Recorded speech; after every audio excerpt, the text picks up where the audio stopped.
So I'm sure you've been watching my videos for a while, and every time you see one of my videos, I'm always emphasizing that when you do a job, make sure that you have everything that you need. Make sure you get all the peripherals. You don't want to get halfway through the job and then find out you didn't get the gasket or you didn't get this, that, or the other. So make sure you go through your list and have everything. Now, the reason I'm telling you all that is because I didn't even follow my same advice. If you watch back on our videos, you'll see how I did the air conditioning evaporator on this. But at the same time, I did not do the heater core. Now I've got to dig into that all over again and go ahead and replace this. I'm going to show you how in just a little bit. First, I'll drain my coolant, and while that's happening, I'll line up all my tools. Battery's disconnected, radiator's drained. Now I'm going to get a few things out of the way so I can get to a few of these nuts that are kind of hidden in here. The main one that's tough to get is right down here in the bottom. So a lot of guys will tell you to take off the inner tub right here, but I don't like to do that. I want to save some time. I'm going to get these hoses out of my way so I can get down there. Now, one of the things you want to note about the hoses is that technically speaking, your upper one should be 3/4 of an inch inside diameter, and it should go to your radiator. Your other one is generally about 5/8, and it's going to go to your water pump or the top of the engine. So when you take these off, make sure that the top stay on the top and the bottom stay on the bottom so your heater core works correctly when you reattach it. I want to try to save my hoses if I can. So what I'm going to do is take off the clamps and I'll try to twist them. Sometimes I'll get a plier on there and gently twist them. If that'll work, then you can go ahead and get them off. You don't really want to just try to pull straight back because it's generally not going to work. If at a worst case scenario you do have to cut them, just cut a slit that is the least amount that you can get away with. Peel back this amount here, and then you should be able to twist it and pull it on off. You can cut off just the least amount and then reuse your old hose. Of course, if your hose is old, make sure that you have all your ducts lined up and have it before you get this far. Now, the toughest thing you're going to have on this whole thing really is probably going to be just this one little nut that is in between the fender well here and the casing of the air conditioning. What I'm going to do is get a bunch of extensions together. I'll put some tape on a swivel so it doesn't flop around. I'll bend it a bit like this, and then I can go ahead and slide this guy right on down here and right onto that long bolt that has the nut on it. It's a 7/16 generally, but sometimes it'll be different sizes because somebody's worked on it before. And so once I get this guy out of here, I'm almost halfway done. All right. Now my next two nuts, they're really easy to get to. There's one right here on top that's easy to find and see, and then there's one that's straight below it on the bottom that might be a little bit more difficult to see, but it is easy to get to, so no big deal. Once we've got these nuts off, we're going to climb into the inside and keep on going. All right, so your heater box is going to be in this box right here. You're going to take your glove box off. It's pretty easy. You got your screws on the bottom. It comes out. Now you can get to this guy's here. These will generally be held on with 5/16 screws, but it might be some different because over the years people work on these. So we're going to take these little guys off here and here. And you got another guy up in here. And I'm going to get all of these off, and then I will get to some of them in the back that will be exposed once this stuff comes off. So you just give me a second here and I will be right back, baby. So with these pieces off, now I can see better what's going on in here. There's one nut or bolt right here, and I believe this is my last one. It's been a while since I did one of these, and there always seems to be a screw or a bolt hiding somewhere.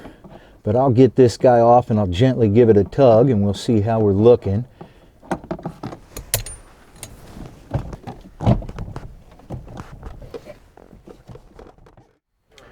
Now, if you don't have air conditioning, this job is a lot faster. If you do have air conditioning like this cab does, you're going to have to take this guy out.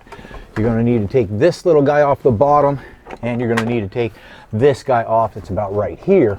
Once those are off, then you'll be able to gently pull this guy out and bring it out. Now, when you're doing it, you want to be careful. There's vacuum hoses that are attached here and there. When you disconnect the vacuum hoses, you're going to want to remember where they go or label them 1, 1, 2, 2, 3, 3, etc. And on your cables that operate your vent doors in there, you're going to want to get a magic marker, and you're going to want to mark where those are also, so that when you put it back on, it's in the same exact spot. Another thing is that there's these real little, I don't know, they're like clips or something, and to take them off, what you're going to do is you're just going to spin it like it's a nut. It's not actually a nut, but this little guy right like that, that's what's holding your cables on. And you just spin them off, and make sure you don't lose them, because they are little and they will fly. So I'm going to get my vacuum hoses off here, I'll get my cables off, and I'm going to pull this on off. Then I'll show you how to replace your core. Now on the back right here, these vacuum hoses, they're held on by a very unique clip. All they do is just slide on and off, and once you slide them off, these are going to be a lot easier to take off. Now, this is all ready to come out and get cleaned up.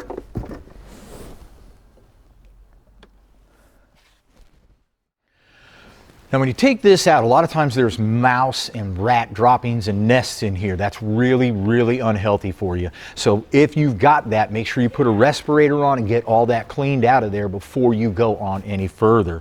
Once you've got it clean and you're in this condition right here, we're going to take a few screws out in order to get the core out. You're going to notice these top 3 right here. These will need to come off. These will typically be 5/16, but again, over the years, somebody might have stuffed anything up there. Another thing I'm going to mention too is over the years, there'll be some slight differences in a few things here. Maybe this bracket looks a little different or what have you, but the basic premise is all going to be the same. So this guy's going to come off. Now we'll go here. We've got 4 screws in each corner. So once these guys are out, then we got 2 more left, and it should come off pudding pie. Now technically, these little screws right here, you don't really need to take this off unless you want to and just clean everything up. Or maybe your pod here is bad, this little vacuum pod. We sell those too in case you need it. Make sure that the door is operating correctly. Make sure that the rubber that's on here is good to go. We don't want to do this twice again. And then once all that is set, I should be able to slide this out. So you'll notice the slot right here and how this slid out. So now we've got this guy, and this is attached. I might have some leftover coolant in there, but this has some bracket right here and right here holding it on. Those appear to be 5/16 and 1/4 inch. So I'll get those off and we will be rocking. So here's one little bracket right there that holds it on, and then this guy right here. Voila, we are out. New ones go straight up on in there. And we just simply put these back on.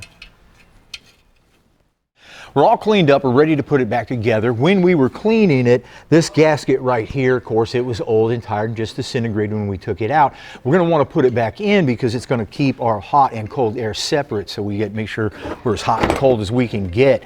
What I'm going to do for that is just get one of these guys right here. It's the same stuff that you use on your doors and your windows. It's nothing special. And I'm just going to go ahead and stick that on in there and cut it to the right size, and we will be all set. Now right here you can see this is the edge right here that it's mating up against. I can go ahead and slide this guy right in, make sure that's up like that, goes on in, and I'm just going to get a couple of screws started here so I can show you what happens up on top. Kind of important how this bracket goes back together.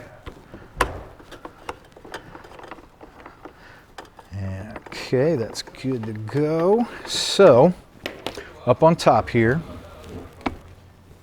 where this bracket goes, you want to notice that it's slotted, And so when you put this on there, you want to make sure it's in the right spot. If you didn't mark it with your magic marker, sometimes you can see the residual marks underneath. And why this is like this is so that our cable here is in the right spot so that our door will open and close properly. So after we get this attached and everything, then we'll want to attach our cable, and we're going to want to pull it on our AC controls and make sure that it's opening and closing properly so that we stay as hot or cold as we want to be. And there we are.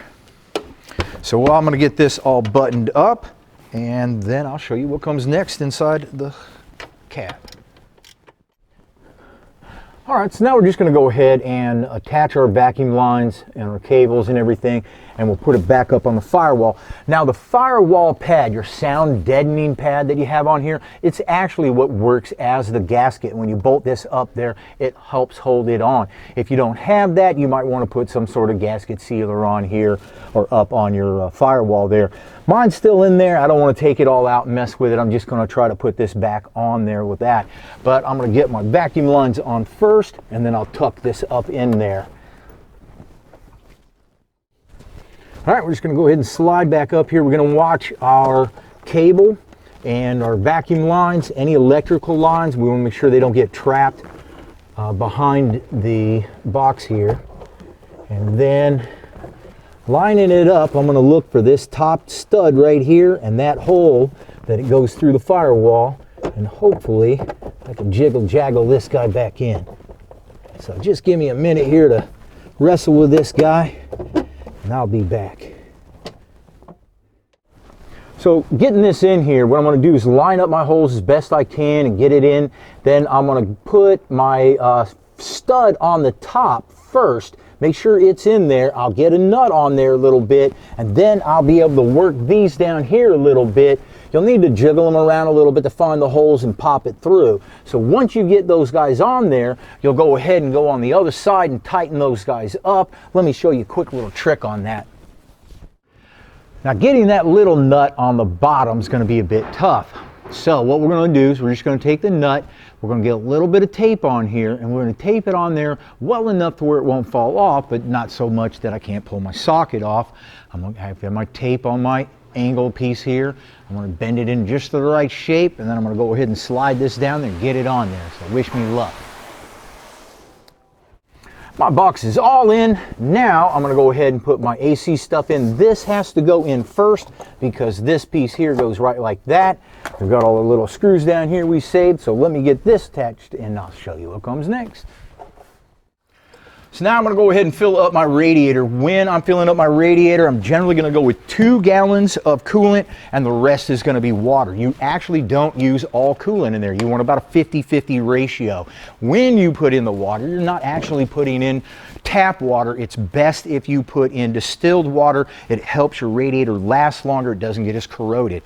Now, when you put your water in there, your thermostat is closed, and it's not going to open up until you turn on the engine and hit operating temperature. You'll know that happened when you start seeing the water circulate through the radiator. Also be sure and turn your heater on so the water's circulating through there and you're getting all your air bubbles out. After you drove it for about a day, let it cool down and double check it again because they do get air bubbles trapped in there. Now you make sure you check us out on Facebook, Instagram, and when you're on the YouTube channel, subscribe. I'm here every single week doing these videos to get your truck back on the road. I'm going to take it personal if you don't watch them.